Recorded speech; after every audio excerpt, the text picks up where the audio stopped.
Livro do profeta Amós, capítulo 8, versos 11 e 12. Amém? Livro do profeta Amós, capítulo 8, versos 11 e 12. Diz assim: Eis que vem dias, diz o Senhor Deus, em que enviarei fome sobre a terra, não fome de pão, nem sede de água, mas de ouvir as palavras do Senhor. E eles vaguearão de um mar até outro, do norte até o oriente. Eles correrão para lá e para cá, para buscar a palavra do Senhor, e não a encontrarão. Amém? Pode sentar, irmãos. Fiquem à vontade. Deus, Ele chama muitas pessoas. E o tema dessa mensagem é a grande fome. E o texto que nós lemos aqui, ele está falando sobre fome. E começando falando sobre o fato de Deus chamar pessoas. Deus chama pessoas de todos os estratos sociais, né? Tivemos alguns profetas, homens de Deus, de origem nobre, que Deus chamou. E Deus chamou esse homem, o profeta Amós. O homem, ele era do agro, né? O profeta Amós, ele era um fazendeiro, um produtor. E Deus o chamou para profetizar contra o reino do norte, né? Trazer palavra do Senhor, aquilo que o Senhor tinha para o reino do norte. É bem verdade também que esse profeta, que era do reino do sul, Judá, ele também trouxe algumas mensagens de advertências ao reino de Judá, ao reino do sul. E Deus o chamou, ele era da cidade, uma cidade chamada Tecoa, né? E ele recebia a visão do Senhor, a mensagem do Senhor e transmitia para o povo, né? Amós, ele profetizou durante o período de Jeroboão II, né? O período da profecia do profeta Amós era um período de abastança, de um período financeiro muito bom do reino, do povo de Deus, né? O reino do sul, o reino do norte. Um momento, especificamente falando do reino do norte, um período onde não havia guerra. Então, um tempo de prosperidade. E essa prosperidade alcançada, todas essas vitórias alcançadas pelo reino do norte, vindo do seu rei anterior, o rei Jeroboão I, que foi que conquistou muitas coisas para aquele reino. E esse rei também, ele foi responsável por trazer aquilo que nós sabemos, na palavra de Deus, de acordo com aquilo que já estudamos, já aprendendo, né? Sobre a derrocada espiritual, né? Tudo de ruim, a idolatria, tudo que foi de ruim trazido para o culto e para o relaxamento espiritual, né? Foi no reinado de Jeroboão I.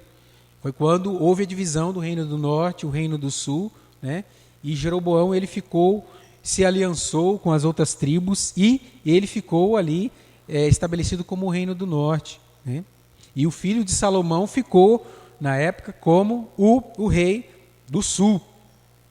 Então, nós estamos diante aqui de um profeta chamado por Deus, um homem simples, levantado por Deus, da cidade de Tecoa, do reino do sul, e que trazendo a mensagem de Deus para o povo do reino do norte.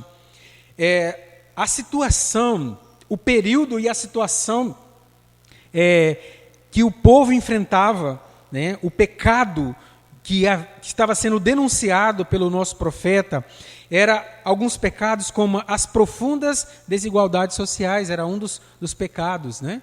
Afinal, como eu falei, passava-se por um momento de abastança financeira.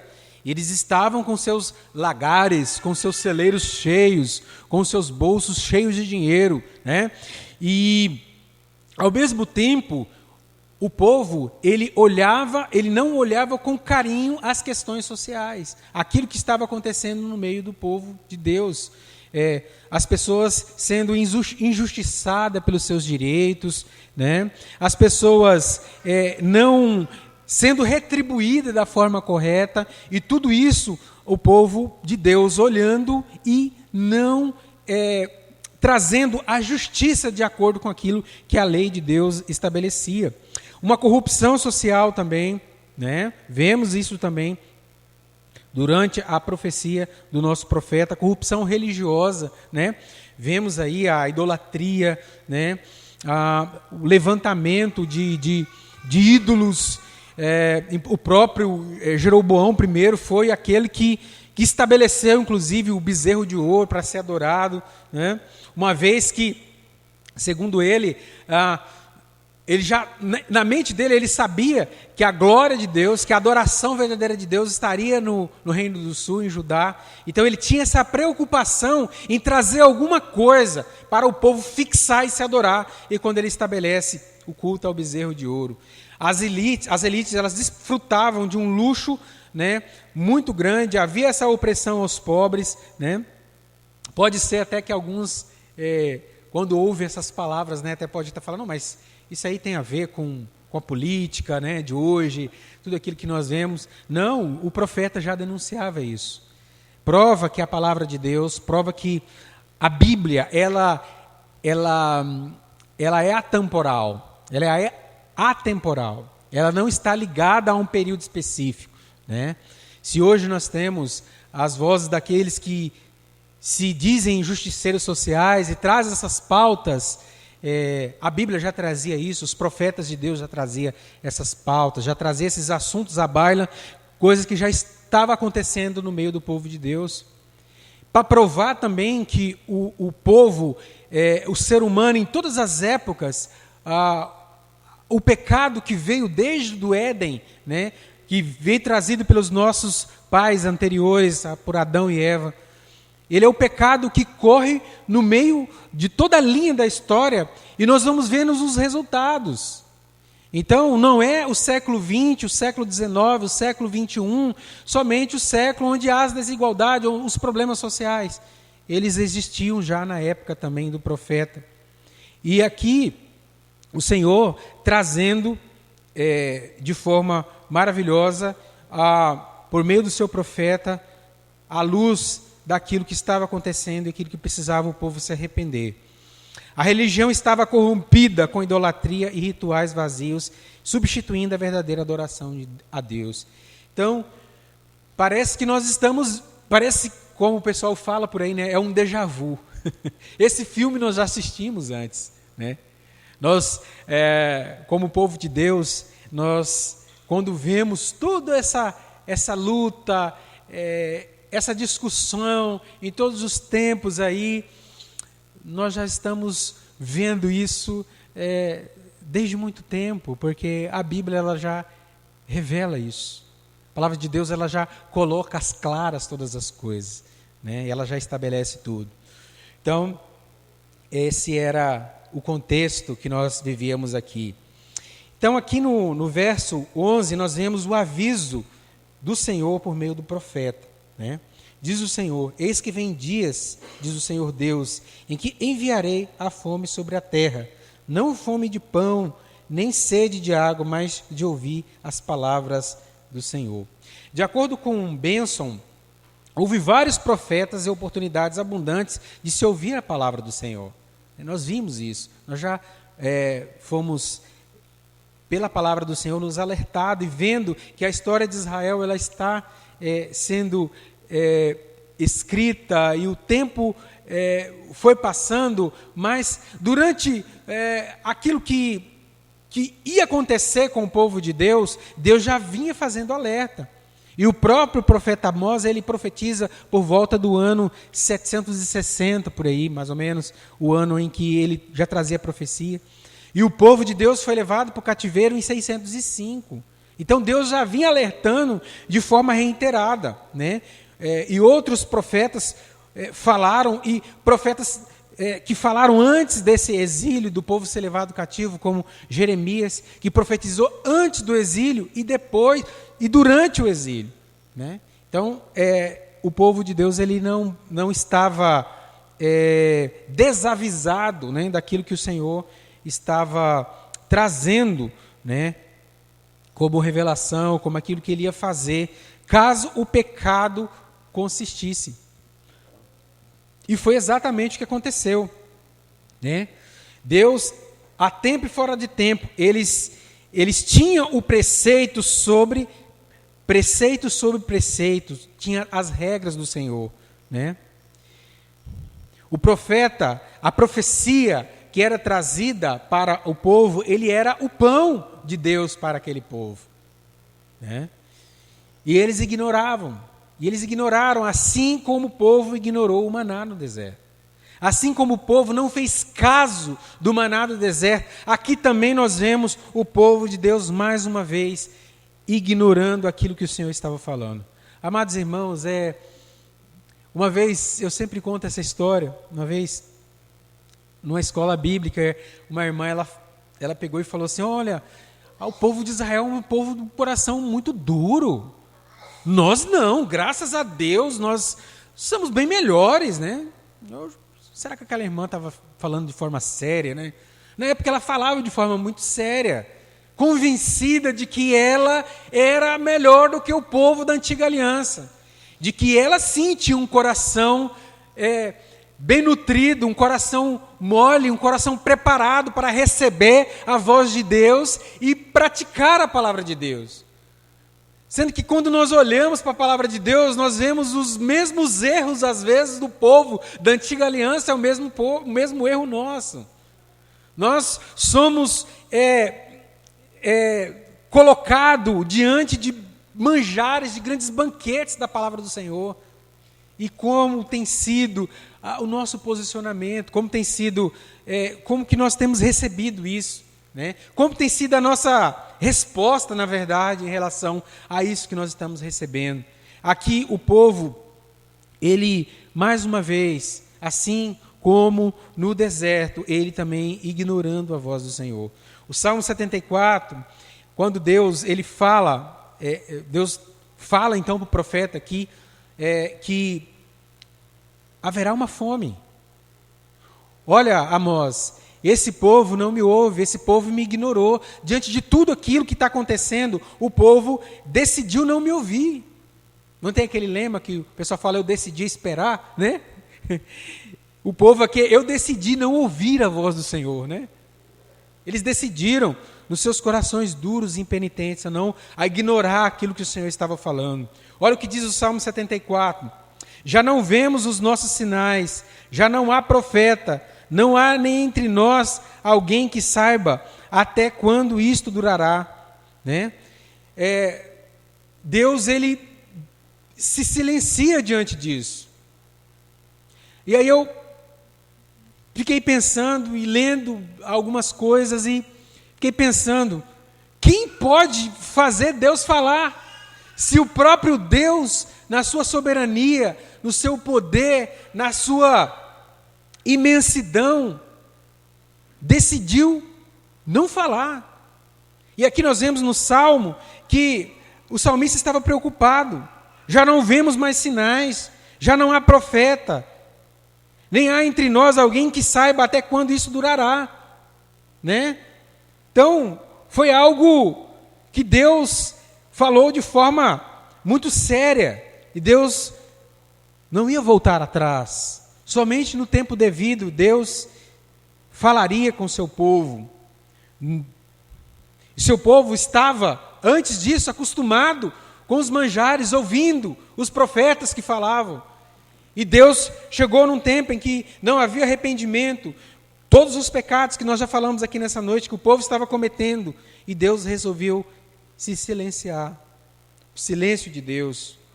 Calvino, ele ressalta que essa fome espiritual, então, que o texto fala aqui na parte B, o texto fala que Deus vai mandar não fome de pão, nem sede de água, mas de ouvir as palavras do Senhor. Calvino, ele vai falar que a fome espiritual é uma forma do juízo severo de Deus.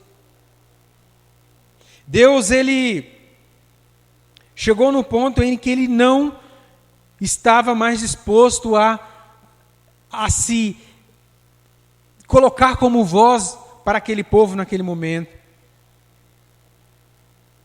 Deus retira a sua palavra e sua presença do meio do povo. E a insistência no pecado o povo continuou nas suas práticas. E aí nós vemos no verso 12 a existência do pecado e a vinda do juízo do Senhor sobre o povo. Apesar das suas advertências, o povo persistiu em seus pecados, resultando na queda do Reino do Norte para o Império Assírio em 722, aliás. O povo continuou. E o profeta já vinha anunciando desde 760, aproximadamente, quando foi em 722, aproximadamente aí mais de 30 anos, vamos dizer assim, veio a queda do Reino do Norte por meio dos assírios. Olha o que vemos aqui no 12, diz assim: e eles vaguearão de um mar até outro, do norte até o oriente, e eles correrão para lá e para cá, para buscar a palavra do Senhor, e não as encontrarão. Esse termo vaguearão, andarão, é como se fosse uma pessoa desnorteada, uma pessoa no escuro. Lembra, na década de 90, quando nós tínhamos a Seron, que era a Energisa nossa atual, era a Seron, e tinha muitas interrupções de energia, e para nós que éramos crianças na época, era uma alegria a época que acabava a energia, porque era o momento que todos iam para a rua brincar de esconde-esconde.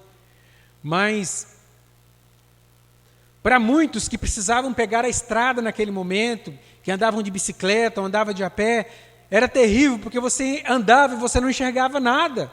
Poderia, no momento de chuva, ter um tronco no meio da rua, você poderia tropeçar e cair. Então você vagueava, você andava, você não enxergava nada.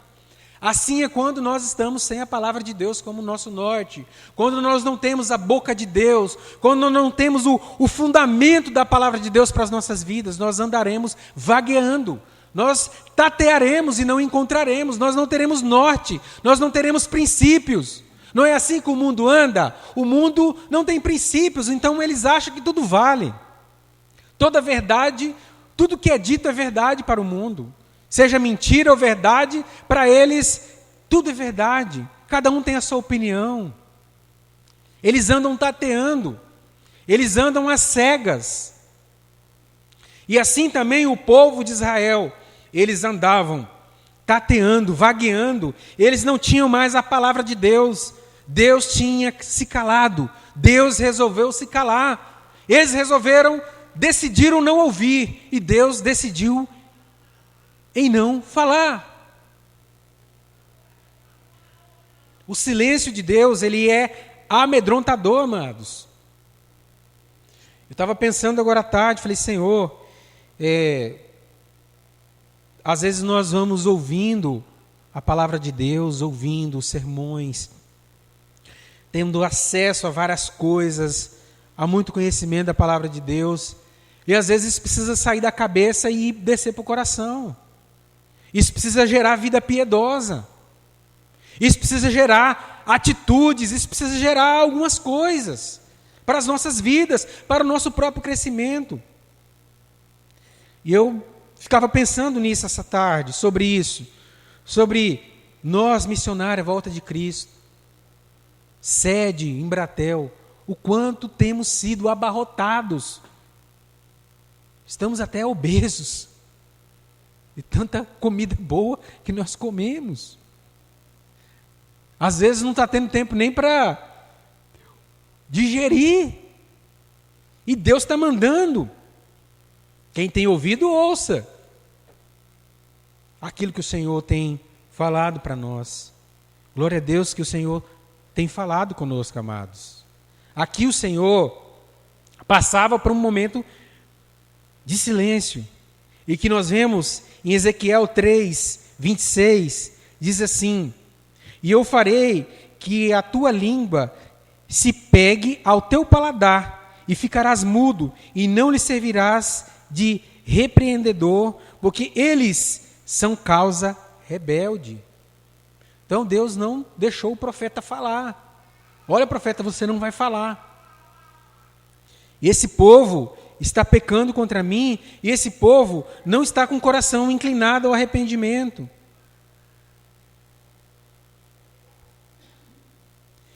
Terrível coisa, amados, e temos sido ensinados sobre isso. né? A quem muito é dado, muito será cobrado, né? E o pastor falava essa semana lá na sede, né? E alguns irmãos falam assim, não, então eu não vou no estudo, né? Então eu não vou na igreja para saber. Não, você não tem mais saída, você já está sendo exposto à palavra de Deus, você será cobrado com aquilo que você tem ouvido. Nós seremos cobrados de acordo com aquilo que nós temos ouvido. E temos que pensar sobre isso. Precisamos pensar sobre isso, né? Essa busca que eles estão tendo aqui, né? Essa busca maravilhosa e essa fome que eles estão tendo, então, aqui, Calvino, ele fala que essa busca desesperada, então, eles estão vagueando, eles estão tentando, porque, amados, ainda ficaram alguns remanescentes, alguns que viram a época que Deus trazia, a abundância de Deus, da palavra de Deus, muitos ainda estavam vivendo aquele momento ali, e passou por esse processo de transição, um período bom para um período ruim. Então, eles lembravam daquilo que o Senhor trazia, o pão de Deus, as repreensões do Senhor. Então, eles lembravam de forma esperançosa e eles sentiam essa fome de ser nutrido pelo alimento. Imagina, a gente passa, vamos dizer assim, um período de vacas gordas, né? Comendo aqueles alimentos maravilhosos, né? Coloca aí tudo aquilo que os irmãos imaginam. Os missionários, volta de Cristo, sempre gostam de churrasco, aqueles almoços maravilhosos, né? Nas nossas festas. Imagine agora as nossas festas todas, só repolho, chuchu, né? Jiló. Não que não seja bom, eu gosto de tudo isso. Tem um problema com a criação de Deus. Não tem problema nenhum com isso. Jiló, tudo faz parte da criação de Deus e eu abençoo com. E é uma benção, esses vegetais, alface, tudo, está tudo certo. Mas imagina, né?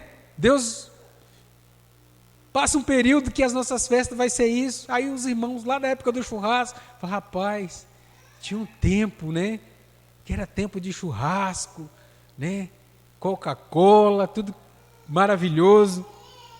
Então, vão sentir saudade daquele tempo que o Senhor falava, né? Às vezes, aqueles que teve experiências passadas com o Senhor e que atualmente não estão tendo mais experiência, eles olham de forma saudosa, aqueles tempos que o Senhor falava, né? Ou até utiliza, quando eu era novo convertido, o Senhor falava, mas ele quer ter as mesmas sensações e as mesmas repetições do começo da sua caminhada, mas Deus, Ele vai nos fazendo crescer. Uns falam, saudade daquele tempo que eu chorava no culto. Mas a pergunta do Senhor, e o crescimento? Como é que está o nosso crescimento? A mente compreendendo as doutrinas, as santas doutrinas, os princípios que vão nos nortear para a nossa caminhada num mundo mau em que nós vivemos. A doutrina, ela tem esse papel de fazer aquela cerca de proteção para onde quer que nós estejamos andando, nós nos esbarramos na doutrina do Senhor. Opa, aqui é um princípio, aqui é outro princípio da palavra do Senhor para as nossas vidas. E o crescimento faz com que nós venhamos a amar a doutrina, as doutrinas da palavra do Senhor. E os irmãos sabem muito bem o que é doutrina, não precisa ficar falando, né? Os irmãos sabem que doutrina não é uso e costume, igual a gente imaginava em outros tempos, que a mulher não podia cortar cabelo, os meninos não podiam jogar futebol. Eu vivi esse tempo, né, quando eu era criança. E as doutrinas, elas são importantes para o nosso crescimento, os estudos são importantes para o nosso crescimento. Sabermos sobre a doutrina da salvação, sobre a soteriologia, né?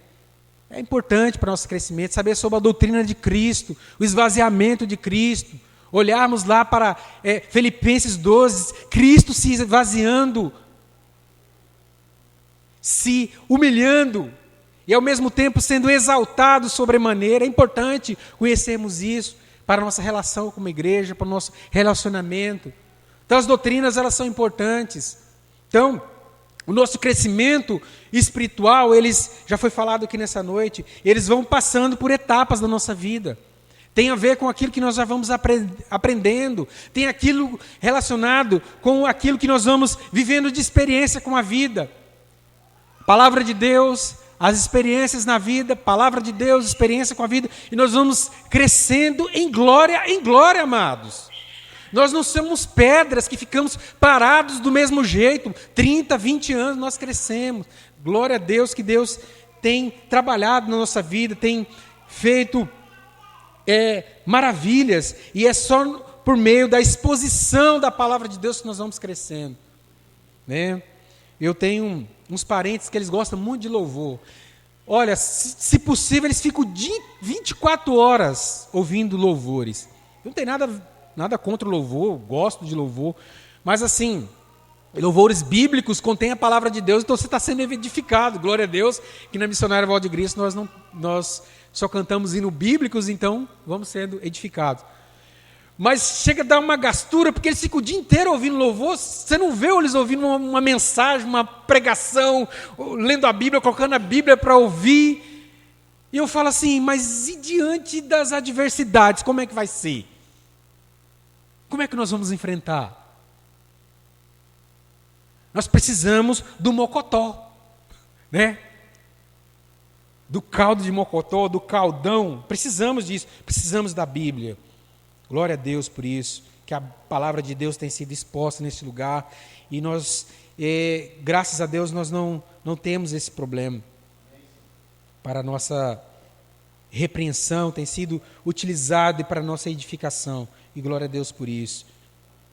Mas, amados, o Senhor tapou a boca dos profetas.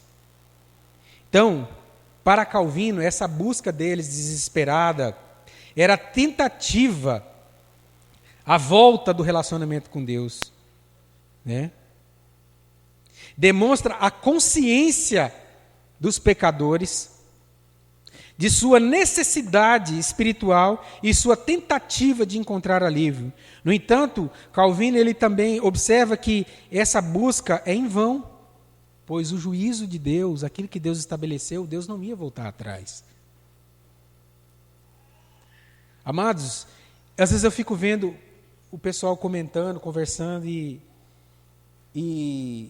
um Deus que as pessoas apresentam por aí, que quando nós olhamos para a palavra de Deus, nós vemos um Deus assim, amados. Um Deus que se silencia. Um Deus que endurece o coração de Faraó, diante de todas aquelas maravilhas que ele viu.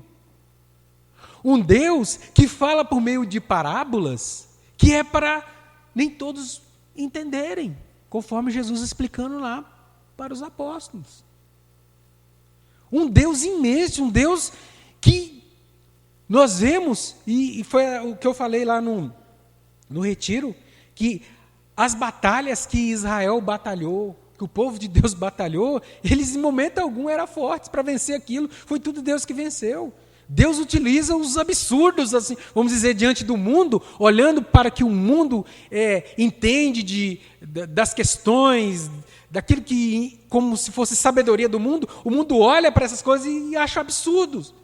Deus trabalha utilizando, logicamente, da lógica, dos seus princípios, mas Deus faz coisas que estão além da nossa compreensão. Nós precisamos nos inclinar o nosso, baixar o tupete, como dizia meu pai, né? Quando a gente falava de forma meio agressiva, tentava responder, né? Baixa o seu tupete, meu pai falava. Às vezes a gente precisa baixar o topete e saber diante de quem nós estamos, do Criador do universo. Quando eu falava com os irmãos esses dias lá na igreja, lá na sede, quando Jó foi apresentar a causa dele diante de Deus, tudo aquilo que aconteceu, nós sabemos, o sofrimento dele foi real. E Deus, ele não respondeu de forma objetiva, não respondeu da forma que o nosso patriarca queria. Deus fez 77 perguntas para Jó. Ô Jó, onde é que você estava quando eu criei o mundo? Né? E às vezes, o que a gente precisa, na verdade, é disso. Saber o nosso lugar, onde nós estamos. Infelizmente, por aí, nós sabemos disso, os irmãos sabem, as pessoas, elas chegam diante de Deus, parece que Deus é um grande serviçal.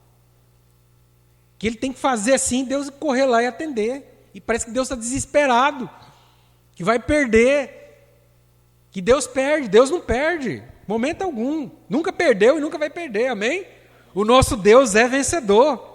Né? Quanto tempo durou esse cativeiro? O cativeiro durou por volta de 70 anos. Né? 70 anos o povo foi levado cativo e veio a permissão da saída do povo lá só na época do governo de Ciro o Grande. Né? Aquilo que nós já falamos, amados, nessa noite. Né? Como tem sido aí a nossa situação, né? A nossa postura em relação a isso, né? Algo que faz a gente pensar sobre isso, né? Concluindo aqui, amados, já partindo para a conclusão, vemos nessa passagem a importância da obediência, vimos isso, né? O povo desobedecendo a Deus de forma reiterada, e vimos a necessidade de uma fidelidade para com Deus. A mensagem de Amós é uma chamada ao arrependimento e à renovação espiritual, alertando contra a complacência e a injustiça. Também nos lembra que a verdadeira prosperidade espiritual não está na abundância material, que é o que eles passavam na época. Eles estavam abastados, eles tinham dinheiro, eles estavam bem, eles tinham trocado de carro, tinham trocado de casa, estavam viajando, estavam indo para a praia, fazendo uma volta para o nosso tempo, né? Eles estavam com dinheiro no banco, eles tinham ações, eles tinham um tesouro direto, tinha dinheiro na poupança, estavam bem, olhava talvez igual a igreja de Laodiceia, né? Estamos abastados, não precisamos de mais nada. Estamos, né? O que nós vamos precisar? Nós somos uma igreja rica, nós somos ricos, né? Talvez esse é o sentimento do povo da época. Então, Deus ele vem quebrar isso. Deus nos lembra que a verdadeira, essa prosperidade, ela deriva de Deus. Só seremos prósperos em Deus. O mundo, nós vemos isso, amados, pessoas abarrotadas, até de saúde. E não, né? O camarada tem saúde e o camarada tem bênção financeira. Né? E a gente fala, meu Deus, que combo, né? Que combo. Mas, conforme nós temos aprendido, não tem nada de bom nisso. Né? Porque Deus está fazendo isso aí, juntando. O camarada é como se ele estivesse juntando. O camarada está num carro sem freio, certo? Os irmãos que entendem de carros vão compreender melhor, né? Todos vão entender, mas os irmãos vão entender melhor. O camarada está com um carro de freio, sem freio, numa descida. E aí o que acontece? Deus dá prosperidade. Aí uma tonelada, né? Em cima de uma carreta. Vamos colocar uma carreta. Vai colocando toneladas e toneladas naquela carreta lá em cima, que é o ímpio, descendo na ladeira. Ele vai descer com muito mais velocidade para a perdição. Às vezes a gente olha e fala, meu Deus, mas eu não tenho nem saúde. Mas você tem Cristo, amado. Você tem tudo. Porque aquilo ali é como se fosse um gatinho, né? Quando a gente joga uma bolinha para um gato, para um cachorro, ele não fica brincando ali. Não tem sentido nenhum aquilo, né? Assim é o ímpio com aquilo que Deus faz, ele fica ali. Aquilo ali não tem sentido nenhum. Aliás, biblicamente tem sentido. Serve para Deus amontoar mais e mais e mais coisas para que a ira de Deus venha sobre ele naquele grande dia, no grande dia do Senhor. Ciro Grande foi o libertador físico do povo de Deus. Né? Vimos isso. E na época as pessoas acreditavam que uma nação, ela ir cativa, ela ser levada por outra nação, né? Na verdade, eles entendiam que a divindade daquela nação tinha sido derrotada. Esse era o pensamento da época. Isso era o que a cultura falava na época. É o que eles colocavam nos Instagrams da época, nos WhatsApps da época. Eles falavam isso. Aquele povo foi levado cativo, a divindade dele está derrotada. Mas o que nós vemos, na verdade, é que aquilo que para eles era derrota, nós tínhamos um Deus soberano cumprindo cabalmente os seus planos eternos. Os seus planos eternos. Nós vimos em Daniel 2,44, diz assim: mas nos dias desses reis, o Deus do céu levantará um reino que não será jamais destruído, e esse reino não passará a outro povo, esmiuçará e consumirá todos esses reinos, mas ele mesmo subsistirá para sempre. Aquela pedra que Deus revelou, Deus deu a interpretação do sonho lá para Daniel, né? Aquela pedra que vai ser lançada sobre o pé daquela estátua, que Nabucodonosor tinha tido aquele sonho terrível. Essa pedra é o reino de Deus. O reino de Deus que está sendo estabelecido desde muito tempo, desde esses reinos. E o reino de Deus vem crescendo, invisivelmente aos olhos humanos. Cristo sendo o rei humilde. Ciro era o Ciro grande, mas Jesus é o rei humilde, o nosso libertador, o libertador da igreja, o libertador que nos traz o alimento verdadeiro, que sacia nossa sede. Ele é o pastor que nos conduz aos portais eternos. Em obediência à tua palavra, então, devemos andar, amados. Estamos diante do grande libertador, esse sim, o grande libertador com G maiúsculo, o nosso Deus. Amém, amados? Essa era a mensagem que eu queria trazer para os irmãos nessa noite, né? Que venhamos a ter esse coração inclinado a ouvir o que o Senhor tem para nós, né? Em obediência, em temor, e não sermos consumidos como o povo da época, né? Ser tratado de Deus dessa forma, que os nossos ouvidos estejam sempre abertos, amém? Que Deus nos abençoe em nome de Jesus.